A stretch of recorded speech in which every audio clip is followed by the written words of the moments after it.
My father got killed almost in front of my eye. The house that we lived in, 21 people got killed in front of the house. Just like that, it's just because we were Jews, you know.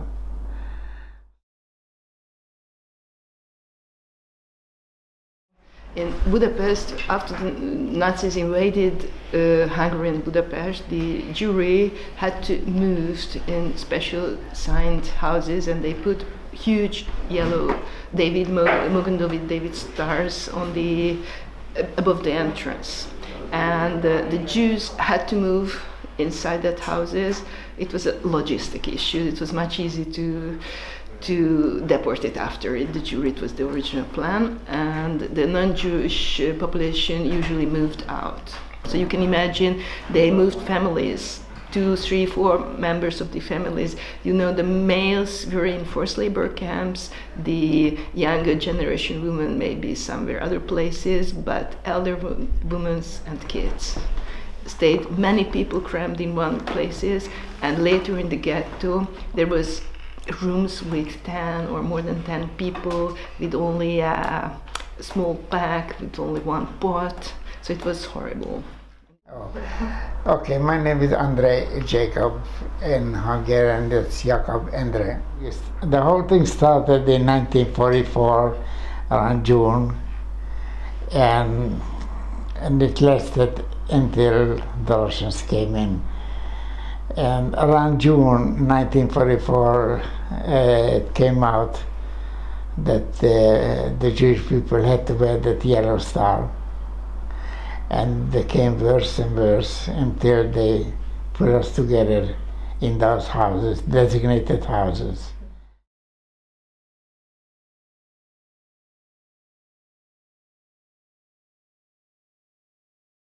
Only in Budapest. They didn't let the Jews to be deported, you know. So that's how we used to write. You probably heard about Raoul Wallenberg, and he was the one who helped us.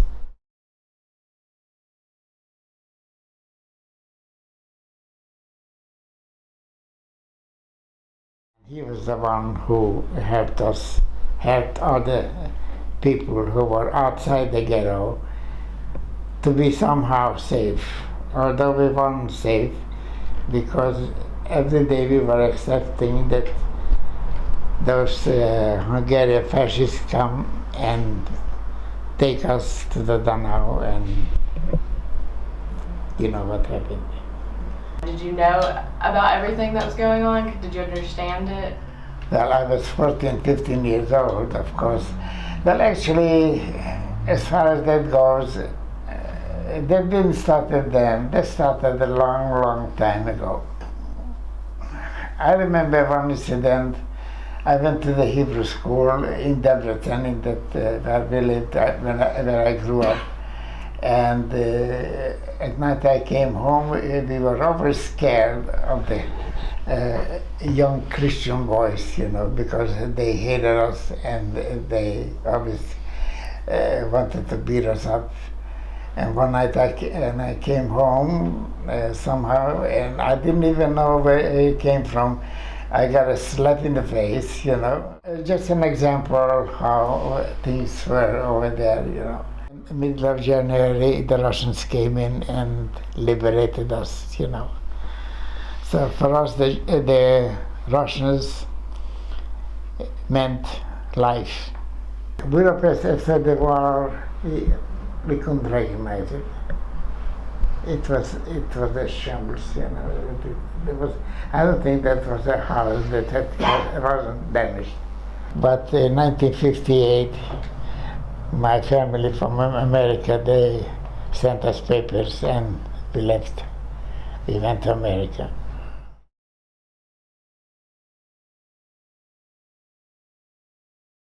They wanted to give all the houses a sign with a David star, which could have put on the wall of the house, and only a few houses asked it. Nobody wanted to put out. They were afraid. They don't want to show that it was some connection with Jewry. In Hungary, people are afraid, are scared that because of anti-Semitism, because of nationalism, because in this era the Jewish population is an elder population who has bad memories, not only from the Holocaust. There are some people who survived the Holocaust and survived 1956. They had fear that they are coming again, there will be something again. Well, of course, if you think about it, it's very scary. Of course, young people who, and in general, people who didn't really physically went through it, can't even imagine, can't believe that something like that happened. You can see the pictures, you can see on TV and everything, but to be there, I mean, let's face it, 6 million people. And that was done by not by barbaric people, that was done by intelligent people. It still exists. It still exists. And let's hope it's not going to get worse than it is.